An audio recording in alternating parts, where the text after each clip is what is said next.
ಹಾಸನ ನಗರಸಭೆಯ ನೂತನ ಉಪಾಧ್ಯಕ್ಷರಾದ ಹೇಮಲತಾ ಕಮಲ್ ಕುಮಾರ್ ಅವರು ಬುಧವಾರ ತಮ್ಮ ಕೊಠಡಿಗೆ ಪೂಜೆ ನೆರವೇರಿಸಿ ಅಧಿಕಾರ ಸ್ವೀಕರಿಸಿದರು.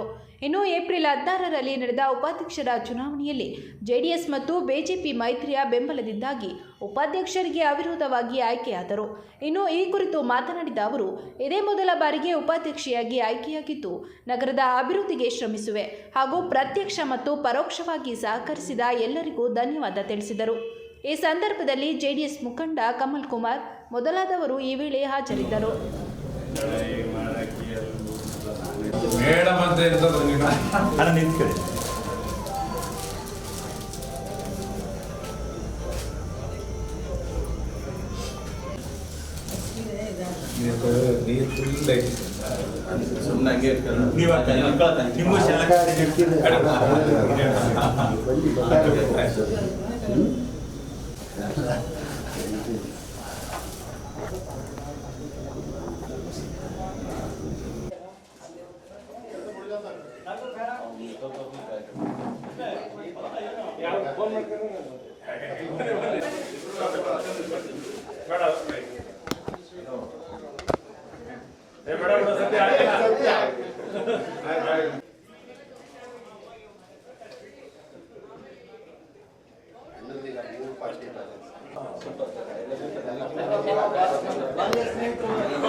ಮೂರು ಮುಕ್ತಿಗಳನ್ನು ಮಾಡದಂತ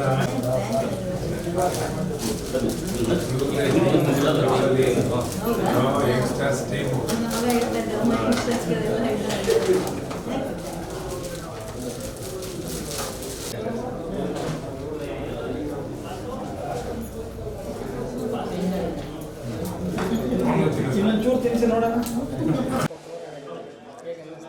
ಅದನ್ನು ಇವಾಗ ತಾನೇ ಕಮಿಷನರು ಹೇಳಿದರು. ನನಗೆ ತುಂಬ ಖುಷಿ ಆಯಿತು. ಅದು ಈಗ ಜಸ್ಟ್ ಗೊತ್ತಾಗಿದ್ದು ನನಗೆ ಉಪಮೇಯರ್ ಆಗಿದ್ದಾರೆ ಅಂತ. ತುಂಬ ಖುಷಿ ಆಯಿತು. ಅದು ತಕ್ಕನಾಗೆ ಒಳ್ಳೊಳ್ಳೆ ಕೆಲಸ ಮಾಡ್ಕೊಂಡು ಹೋಗ್ತೀನಿ ಅಂತ ನಾನು ಭರವಸೆ ಹೇಳಬಲ್ಲೆ. ಮತ್ತು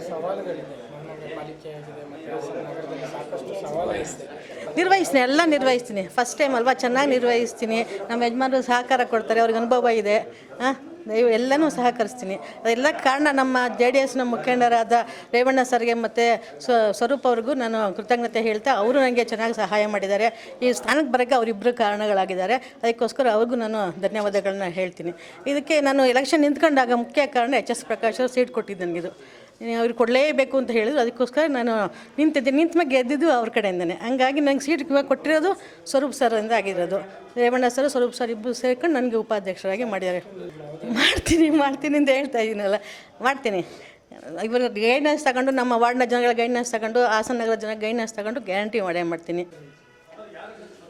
ಹಾಸನ ನಗರಸಭೆ ಮಹಾನಗರ ಪಾಲಿಕೆಯಾಗಿ ಮೇಲ್ದರ್ಜೆಗೇರಿರುವಂತಹ ಈ ಶುಭ ಸಂದರ್ಭದಲ್ಲಿ ಹಾಸನ ನಗರದ ನಾಗರಿಕರಿಗೆ ಈ ಮೂಲಕ ಶುಭಾಶಯಗಳನ್ನು ಕೋರ್ತಾ, ಇವತ್ತು ಹಾಸನ ನಗರಸಭೆಯ ಎಲ್ಲ ಸದಸ್ಯರು ಅವಿರೋಧವಾಗಿ ನನ್ನ ಧರ್ಮಪತ್ನಿ ಶ್ರೀಮತಿ ಹೇಮಲತಾ ಕಮಲ್ ಕುಮಾರ್ ಅವರನ್ನು ಉಪಾಧ್ಯಕ್ಷ ಸ್ಥಾನಕ್ಕೆ ಆಯ್ಕೆ ಮಾಡಿದರು. ಇಂದು ಪದಗ್ರಹಣ ಮಾಡುವಂತಹ ಸಂದರ್ಭಕ್ಕೆ ಸರ್ಕಾರದಿಂದ ಅಧಿಕೃತವಾದಂತಹ ಸೂಚನೆ ಹೊರಬಿದ್ದಿದೆ. ಈ ಒಂದು ಹಾಸನ ನಗರಸಭೆಯನ್ನು ಮಹಾನಗರ ಪಾಲಿಕೆಯಾಗಿ ಮೇಲ್ದರ್ಜೆಗೇರಿಸಿ ಚುನಾಯಿತ ಪ್ರತಿನಿಧಿಗಳನ್ನು ಮೇಯರ್ ಮತ್ತು ಉಪಮೇಯರ್ ಮತ್ತು ಕಾರ್ಪೊರೇಟರ್ಗಳಾಗಿ ಆದೇಶವನ್ನು ಮಾಡಲಾಗಿದೆ. ಇವತ್ತು ತನ್ನ ಪತ್ನಿ ಹೇಮಲತಾ ಕಮಲ್ ಕುಮಾರ್ ಅವರು ಉಪಮೇಯರ್ ಆಗಿ, ಹಾಸನ ನಗರದ ಪ್ರಥಮ ಉಪಮೇಯರ್ ಆಗಿ ಆಯ್ಕೆಯಾಗಿದ್ದಾರೆ.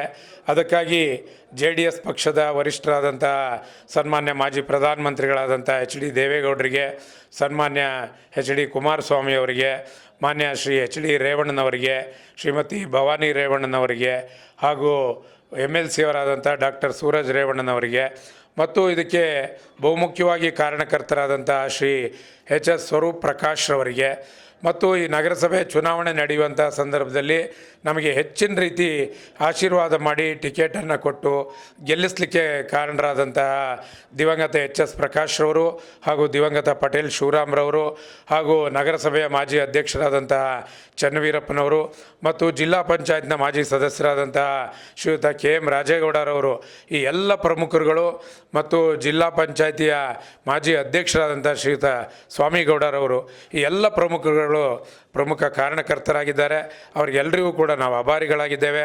ಹಾಸನ ನಗರದ ಜನ ನಮ್ಮಿಂದ ಏನು ನಿರೀಕ್ಷೆ ಮಾಡ್ತಾ ಇದ್ದಾರೆ, ಹಾಸನ ನಗರದ ಸ್ವಚ್ಛತೆ ಇರ್ಬೋದು, ರಸ್ತೆಗಳ ಅಭಿವೃದ್ಧಿ ಇರ್ಬೋದು, ಒಳಚರಂಡಿ ವ್ಯವಸ್ಥೆ ಇರುವಂಥದ್ದು ಇರ್ಬೋದು, ಕಂದಾಯ ಕಟ್ಟುವಲ್ಲಿ ಆಗುತ್ತಾ ಇರುವಂಥ ನ್ಯೂನತೆಗಳಿರ್ಬೋದು, ಇವೆಲ್ಲವನ್ನು ಕೂಡ ಜನರಿಗೆ ಸಮರ್ಪಕವಾಗಿ ಒದಗಿಸುವಂಥ ನಿಟ್ಟಿನಲ್ಲಿ ಇವತ್ತು ನನ್ನ ಅನುಭವವನ್ನು ನನ್ನ ಪತ್ನಿ ಉಪಮೇಯರಾಗಿರುವಂಥ ಹೇಮಲತಾರವರಿಗೆ ಮಾರ್ಗದರ್ಶನವನ್ನು ಮಾಡುವುದರ ಮುಖೇನ ಹಾಸನ ನಗರದ ಜನತೆಗೆ ಉತ್ತಮವಾದಂಥ ಆಡಳಿತವನ್ನು ಕೊಡುವಂತಹ ನಿಟ್ಟಿನಲ್ಲಿ ಪ್ರಾಮಾಣಿಕವಾದಂತಹ ಪ್ರಯತ್ನವನ್ನು ಮಾಡಿ ಹಾಸನ ಜನರ ಆಶೀರ್ವಾದವನ್ನು ಪಡೆಯುವಲ್ಲಿ ಯಶಸ್ವಿ ಆಗ್ತೇವೆ ಅಂತೇಳಿ, ಇದಕ್ಕೆ ಬಹುಮುಖ್ಯ ಕಾರಣಕರ್ತರು ಪತ್ರಿಕಾ ಮಾಧ್ಯಮದವರು. ಆ ಎಲ್ಲ ಪತ್ರಿಕಾ ಮಿತ್ರರನ್ನು ಕೂಡ ಈ ಸಂದರ್ಭದಲ್ಲಿ ಸ್ಮರಿಸುತ್ತಾ ಮುಂದಿನ ದಿನಗಳಲ್ಲಿ ಅವರ ಸಹಕಾರವನ್ನು ನಿರೀಕ್ಷೆ ಮಾಡ್ತಾ ಈ ಒಂದು ಕಾರ್ಯದಲ್ಲಿ ನಾವು ಯಶಸ್ವಿ ಆಗ್ತೇವೆ ಅನ್ನುವಂಥ ಭರವಸೆಯನ್ನು ಇಟ್ಟು, ತಾಯಿ ಹಾಸನಾಂಬೆಯ ಈ ಒಂದು ದಿವ್ಯ ಸಾನ್ನಿಧ್ಯದಲ್ಲಿ ಉತ್ತಮವಾದಂಥ ಸೇವೆ ಸಲ್ಲಿಸಲಿಕ್ಕೆ ಅವಕಾಶ ಕಲ್ಪಿಸಿಕೊಟ್ಟಂಥ ನನ್ನ ಪೂರ್ವಿಕರಿಗೆ ಮತ್ತು ಎಲ್ಲ ಹಿರಿಯ ಬಂಧು ಬಾಂಧವರಿಗೆ, ಸ್ನೇಹಿತರಿಗೆ, ನನ್ನ ಹಿತೈಷಿಗಳಿಗೆ ಅನಂತ ಧನ್ಯವಾದಗಳನ್ನು ಅರ್ಪಿಸ್ತೇನೆ.